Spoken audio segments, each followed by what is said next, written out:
اللهم رب اشرح لي صدري ويسر لي امري واحلل عقدة من لساني يفقهوا قولي ولا حول ولا قوة الا بالله العلي العظيم. اللهم لا سهل الا ما جعلته سهلا وانت تجعل الحزن ان شئت سهلا. ربي يسر ولا تعسر واتني بالخير. اما بعد. قال الإمام البخاري حدثنا آدم قال أخبرنا شعبة قال أخبرنا عمرو بن دينار قال سمعت جابر بن عبد الله رضي الله تعالى عنهما قال قال رسول الله صلى الله عليه وسلم وهو يخطب إذا جاء أحدكم والإمام يخطب أو قد خرج فليصلي ركعتين. Imam Bukhari dengan sanadnya daripada Jabir radhiyallahu anhuma, dia telah berkata, telah bersabda Rasulullah sallallahu alaihi wasallam, wa huwa yakhtub. Rasulullah bersabda itu hal keadaannya dia sedang berkhutbah. Waw di sini dibagi waw haliyah. Rasulullah bersabda itu ketika dia sedang membaca khutbah.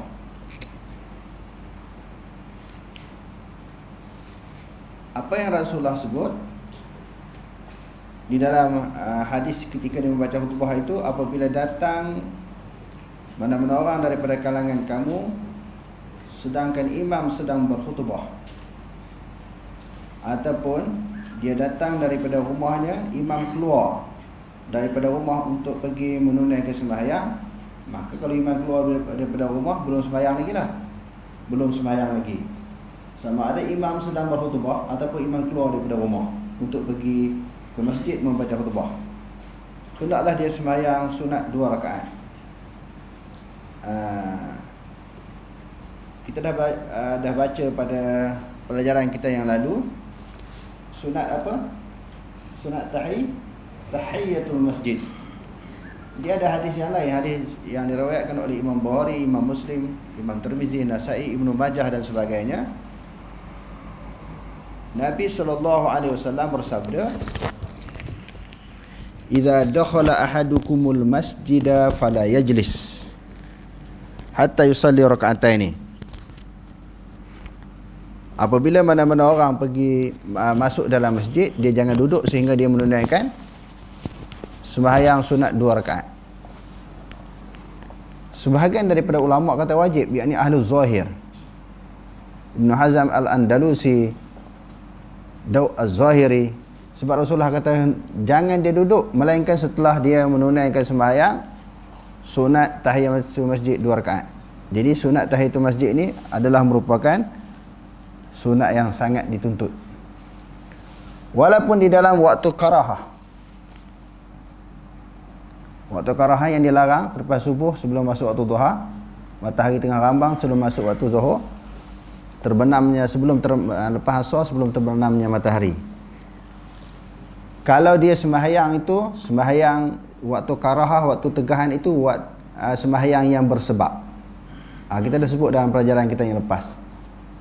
Contoh dia masuk ke dalam masjid selepas waktu asar ataupun selepas subuh, kan waktu dilarang sembahyang sunat.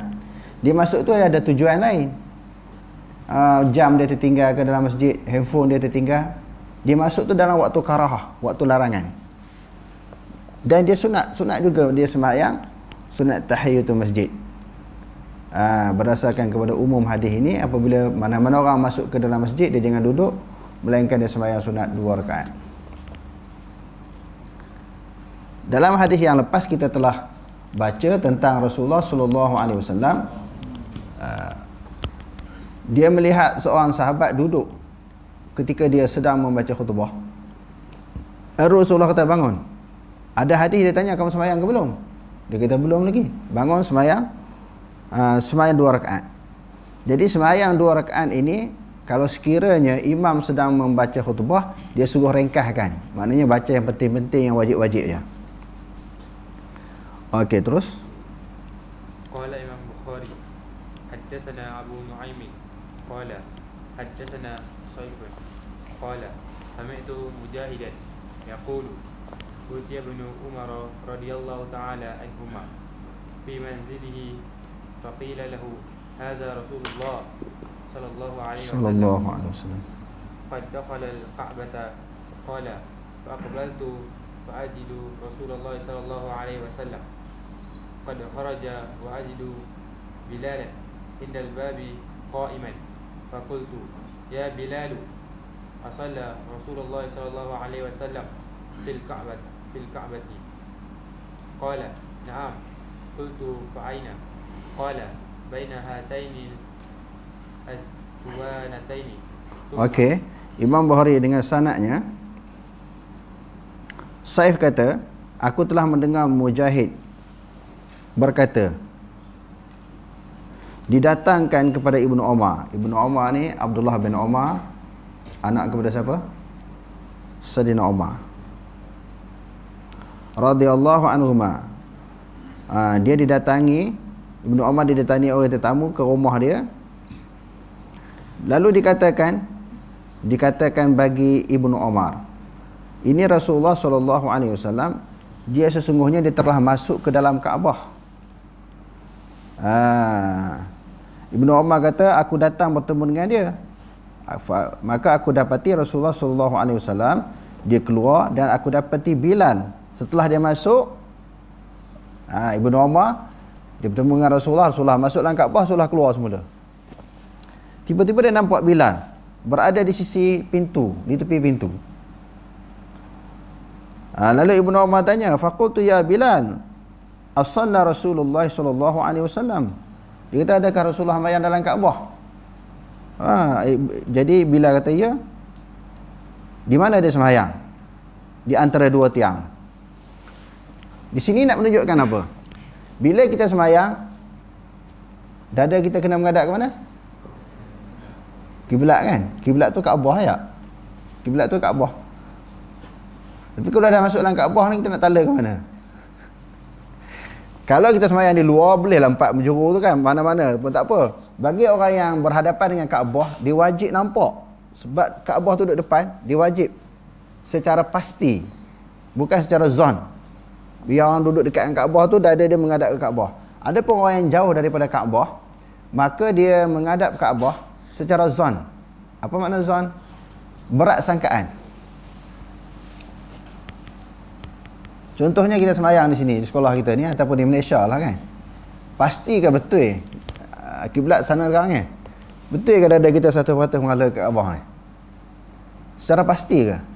Ataupun mungkin ada lari sikit? Jadi kalau nak betul-betul, kalau nak betul-betul sembahyang betul dengan Kaabah ni, kena ikat benang daripada Kaabah tu, tarik sampai ke Malaysia. Ukur betul-betul. Hak tu baru tepat. Kalau tidak berdasarkan kepada zon. Oleh kerana itu tak ada masalah lah. Kalau lari sikit, kita tengok kompas dan sebagainya, lari sikit tu tak ada masalah. Sebab kita menghukum kedudukan kita menghadap ke Kaabah itu secara zon. Apabila kita berluar daripada Masjidul Haram, tak nampak. Tak nampak Kaabah. Okey, isunya di sini Rasulullah sembahyang dalam Kaabah. Bila sembahyang dalam Kaabah ni, ke arah mana pun dia sembahyang tu semua kiblat. Depan, belakang, kiri, kanan, utara, selatan, barat, timur dan sebagainya tu, 4 penjuru tu semua dikira sebagai kiblat. Jadi bila kata ya, memang Rasulullah sembahyang dalam Kaabah ni.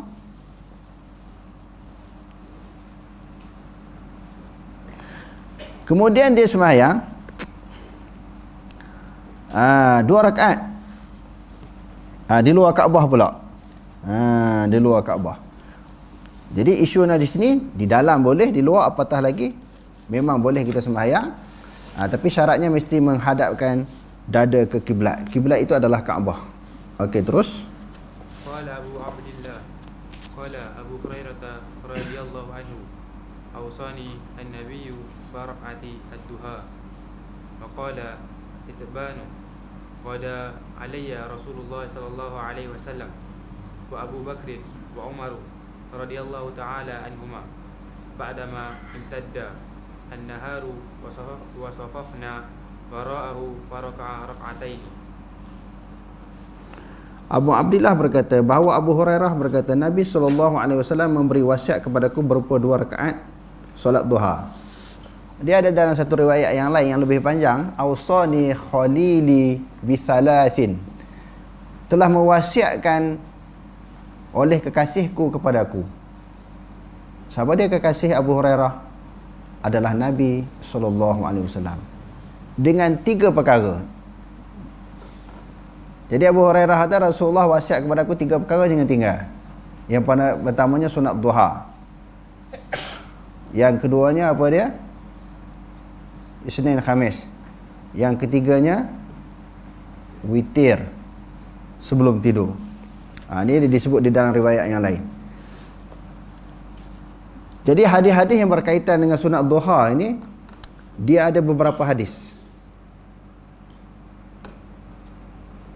Kita tengok dalam riwayat yang kedua, Itban bin Malik berkata, Rasulullah SAW dan Abu Bakar datang kepadaku setelah matahari terbit, dan kami berbaris di belakang Nabi SAW, kemudian melakukan solat duha 2 rakaat. Sekurang-kurang sunat duha ini 2 rakaat. Sebanyak-banyaknya berapa rakaat? 8 kan? Jadi oleh kerana hadis-hadis yang berkaitan dengan sunat duha itu berbagai-bagai riwayat dan berbagai-bagai maksud. Sebahagian daripada ulama berpendapat sembahyang sunat duha ini buat secara berkala. Yang kedua, sembahyang sunat duha ini buat apabila ada sebab. Yang ketiga, buat secara kelaziman. Sebab ada ulama yang memahami yang dimaksudkan dengan sembahyang sunat duha itu bukan sembahyang duha, sembahyang sunat kebetulan di waktu duha. Kena dalam hadis sahih Bukhari Muslim, bila Rasulullah musafir dia sembahyang. Dan di antaranya lagi ketika berlaku Fathul Makkah. Jadi terbahagi kepada 3 pendapat tentang kedudukan sembahyang sunat duha. Hukumus salatid duha, ikhtalafa ahlul ilmi fi hukmi salatid duha ala 6 aqwalin. Dia kata di sini ulama berbeza pendapat atas 6 pendapat. Cuma pengarang kitab ini dia ringkaskan. Dia bagi 3 pendapat yang besar. Al-awwalu tustahabu mutlaqan wa yustahabu muzawabatu 'alaiha. Disunatkan secara mutlak dan dilazimi. Macam orang dulu-dulu orang nak mengaji kan, orang tua kita, yang jenis mengaji ni tak tinggal sembahyang duha. Sebab dia ambil pendapat yang pertama tadi. Kalau tertinggal sembahyang sunat duha ni rasa macam satu kesalahan. Sebab dia merupakan suatu jenis sembahyang yang ditekankan. Ditekankan berdasarkan kepada pendapat sebahagian ulama. Sebab hadis-hadis yang kita sebutkan tadi itu disebut duha dengan maksud nama bagi sembahyang. Tetapi sebahagian ulama kata bukan, itu waktu duha. Macam kita kata sembahyang tahajud. Wa minal laili fatahajjat bihi nafinatan lak asa an yab'asaka rabbuka maqaman mahmuda. Jadi tahajud itu perbuatan yang menjurus kepada makna tahajud, iaitu tarkul hujud ataupun nama bagi sembahyang. Itu dah kita bahas banyak kali dah. Jadi majoriti ulama kata tahajud bukan nama bagi sembahyang tahajud, dia nama bagi perbuatan qiyamul lail di malam hari. Kita buat apa malam hari, kita bangun kan, bangun daripada tidur. Yang tarkul hujud maknanya tinggal tempat tidur. Kita bangun macam malam ni, malam Jumaat, kita berselawat banyak-banyak, dikira tahajud tu. Bangun dia baca Quran, tahajud. Ataupun dia sembahyang apa-apa jenis sembahyang, apa-apa ibadat yang dipersembahkan kepada Allah setelah bangun daripada tidur, itu dipanggil tahajud. Dia bukan nama bagi sembahyang. Jadi sebab tu kita baca dalam kitab-kitab tafsir, berhubung dengan ayat yang saya bacakan tadi, dalam kitab syarah, kitab-kitab hadis, dalam kitab-kitab fiqh, majoriti ulama berpendapat sembahyang tahajud ini tidak ada. Dia hanya perbuatan kepada ibadah di malam hari. Banyaklah dalil-dalil yang telah kita bentangkan berkali-kali. Di antaranya bila orang tanya Aisyah, kaifa kana salatu Rasulillah sallallahu alaihi wasallam fi Ramadan? Bagaimana Rasulullah sembahyang malam di bulan Ramadan? Rasulullah kata fi Ramadan wala fi ghairihi yusalli arba'an summa yusalli arba'an. Rasulullah sembahyang 4 kan? Wala tas'alni an husnihin wa tulihinna. Dia buat sembahyang 4. Lepas tu jangan kamu tanya panjang dan cantiknya dia sembahyang. Lepas tu dia 4 lagi. Dia tutup dengan tiga rakaat. Jadi sebelah. Kalau kita kata qiyamul lail itu 8 rakaat ditutup dengan witir 3, celah mana masuk tahajud tu? Waktu bila dia masuk tahajud tu? Sebab Aisyah membuat laporan, dia hanya 11 rakaat. Cuma ada juga ketika Rasulullah buat 13. Ada riwayat yang kata Rasulullah buat 11, ada riwayat yang Rasulullah buat 9. Jadi ulama buat ke 9, 13 pun pernah, 11 pun pernah, 9 pun pernah. Tapi tahajud tidak ada. Jadi kita begitu juga berhubung dengan semayang, maksud semayang sunat duha. Nama bagi semayang ataupun waktu duha, waktu semayanglah apa pun. Sebab Rasulullah buat ni ketika Fathul Makkah dan ketika dia nak pergi musafir baru dia buat. Jadi oleh kerana itu sebahagian pendapat kata nak musafir baru buat sunat duha. Tapi pendapat yang pertama tadi saya sebut kan, sebahagian ulama kata tiap-tiap hari dibuat secara lazim. Dibuat secara lazim. Maknanya hari-hari. Wa huwa mazhabul jumhuri khilafan lil hanabilati. Ini mazhab jumhur ulama.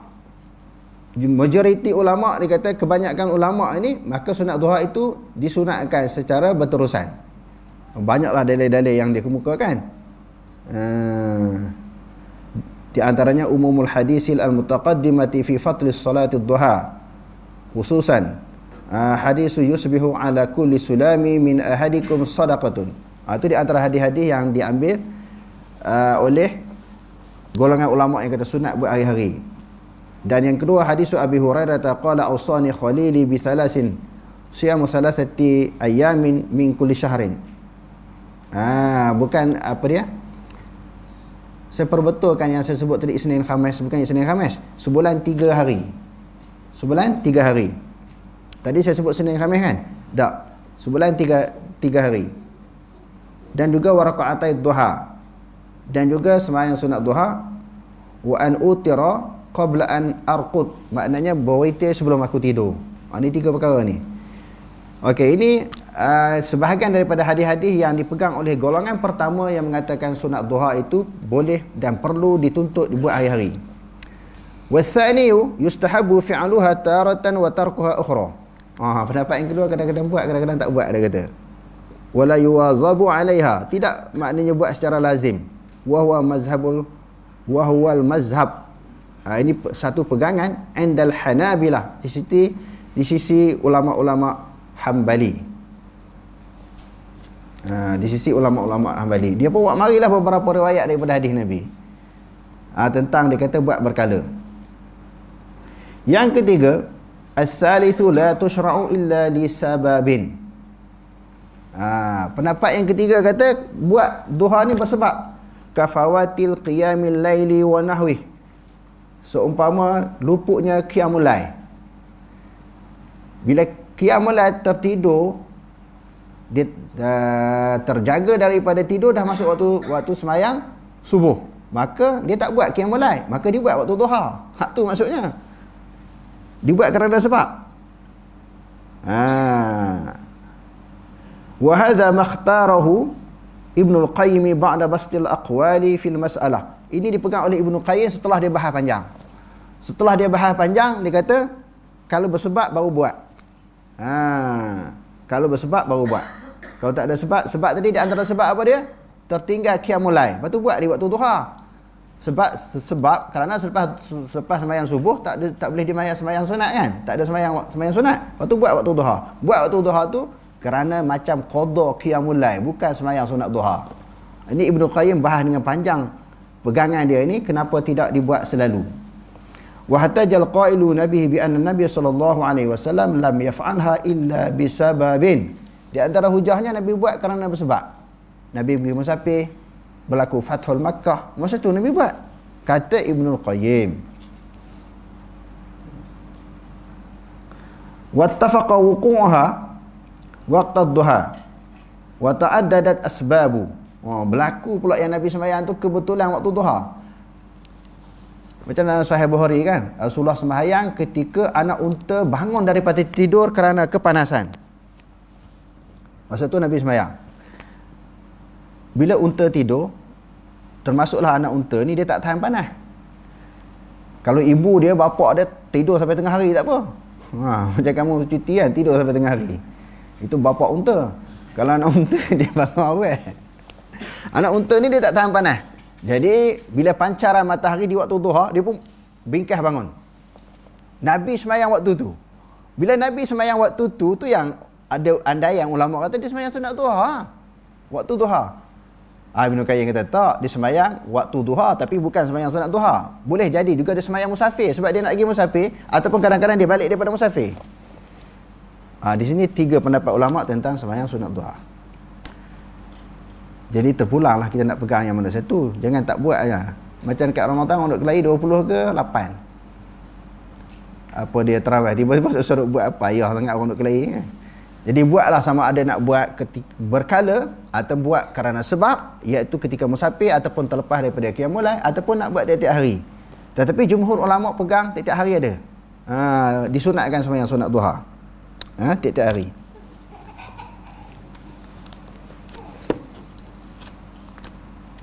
Jadi tuan-tuan pegang pendapat apa? Hak berkala lah kan. Ambil senang kan. Sebab nak ambil hak mudah. Sebenarnya macam ni masalah ibadat ni. Kita nak pegang mana-mana pendapat ulama tak ada masalah. Tetapi biarlah kita pegang itu kerana alasan. Contohnya kita sebut sembahyang sunat qabliyah Jumaat. Dia ada khilaf ulama kan? Ada pendapat yang kata sembahyang qabliyah sunat Jumaat ni tak ada sebab Nabi tak pernah buat. Dan ada pendapat kata ada. Dan Imam Bukhari dia boleh terima kata ada kerana qiyas dengan Zuhur. Kita dah belajar dah hari tu. Dia letak tajuk pun cantik Imam Bukhari ni. Boleh diterima sembahyang sunat qabliyah Jumaat ini kerana dikias dengan Zuhur. Dan saya jumpa pula bila saya baca, saya kaji lagi, ada di dalam kitab Umdatul Qari, syarah kepada Sahih Bukhari oleh Allamah Aini, dia menakalkan beberapa pendapat daripada kalangan sahabat. Sahabat pun ada yang buat sembahyang qabliyah Jumaat. Okey, tak apa. Kita dah buat kesimpulan. Sama ada nak kata berpegang kepada ada ataupun tidak ada. Tetapi dengan maklumat, dengan ilmu, dengan dalil. Kalau kita buat qabliyah sembahyang sunat qabliyah sebelum Jumaat pun dapat pahala kalau kita berpegang kerana dalil. Kalau kita tak buat pun dapat pahala juga kerana kita berpegang dengan dalil. Jadi isunya kita buat ataupun kita tinggal. Lebih-lebih lagi kalau tinggal sesuatu ibadat bukan kerana malas. Kita tinggal kerana alasan, tinggal kerana hujah, tinggal kerana dalil, baru boleh pahala. Tapi kalau tinggal dengan kerana malas tak dapat pahala. Jadi buat sesuatu amalan ini ataupun ditinggalkan kerana dalil. Okey, terus. Babul hadithi, yani ba'da rak'atay fajr. Bab berbicara setelah solat fajar, 2 rakaat. Dalam hadis-hadis yang lepas dan tajuk yang lepas yang telah ditengahkan oleh Imam Bukhari, Rasulullah ni biasanya bila dia setelah sembahyang sunat 2 rakaat sunat subuh, sebelum sembahyang subuh dia baring dulu kan, ittaja'a ala shiqqil aiman, dia tidur di atas lambung-lambung yang kanan. Jadi ada orang tengok di luar sana secara live ni, dia kata lambung-lambung tu apa dia? Saya rasa minggu lepas saya dah jawab, lambung-lambung ni maknanya rusuk. Tidur sebelah rusuk yang kanan. Tetapi ada juga riwayat Aisyah kata dia tengok keadaan, bukan semesti dia tidur. Kalau selepas dia sembahyang sunat, dia tengok Aisyah tidur, mungkin Aisyah tak boleh sembahyang, uzur, maka masa tu dia pun tidur sekejap untuk mendatangkan nasyat, kekuatan, nak bagi segar tubuh badan untuk berhadapan dengan sembahyang fardu, iaitu sembahyang subuh. Kalau dia tengok Aisyah jaga, dia sembang dulu. Jadi tujuannya tak semestinya tidur. Dia nak bagi yang pertama untuk menjarakkan sembahyang sunat sebelum subuh dan juga sembahyang subuh. Itu yang pertama. Yang keduanya nak bagi segar balik. Taklah daripada qiyamul lail berterusan qiyamul lail. Qiyamul lail beberapa kan Rasulullah ni qiyamul lail dia panjang. Berterusan qiyamul lail, habis qiyamul lail pula sunat sebelum subuh. Habis sunat sebelum subuh pula mayang subuh pula, panjang pula lagi. Kan Rasulullah baca 50, 60 sehingga 100 ayat kalau dia sembahyang subuh. Jadi berterusan. Tak berhenti. Jadi penat tak? Mesti penat kan? Jadi dia nak, hak tadi sembahyang sunat, sembahyang malam tadi, qabliyah subuh pun sunat. Hak ni nak masuk kepada sembahyang fardu, lebih diberi tumpuan. Badan perlu segar, perlu cergas. Jadi tak semestinya tidur selepas sembahyang sunat qabliyah subuh, dan boleh juga dia bersembang ataupun melakukan sesuatu perkara yang menunjukkan penjarakan antara sembahyang sunat dengan sembahyang wajib. Okey, terus. Qala Imam Bukhari haddatsana Ali bin Abdullah qala haddatsana Sufyan qala Abu Nadri haddatsani Abi an Abi Salamah an Aisyah radhiyallahu ta'ala anha anna an-nabiy sallallahu alaihi wasallam kana yusalli rak'ataini fa in kuntu mustayqizatan haddatsani wa illa taja qultu li Sufyana qala ba'dhum yarwihi rak'atai al-fajr qala Sufyan wa zaka. Okey.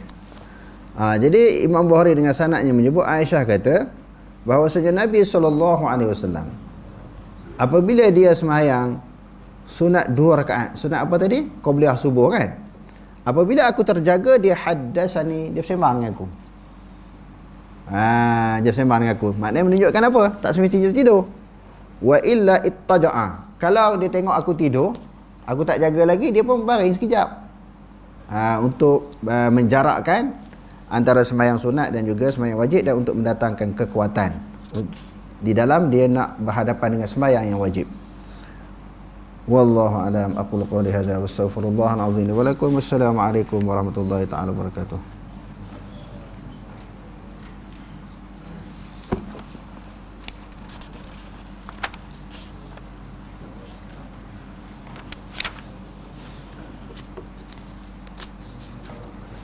Jemput sahabat-sahabat ni.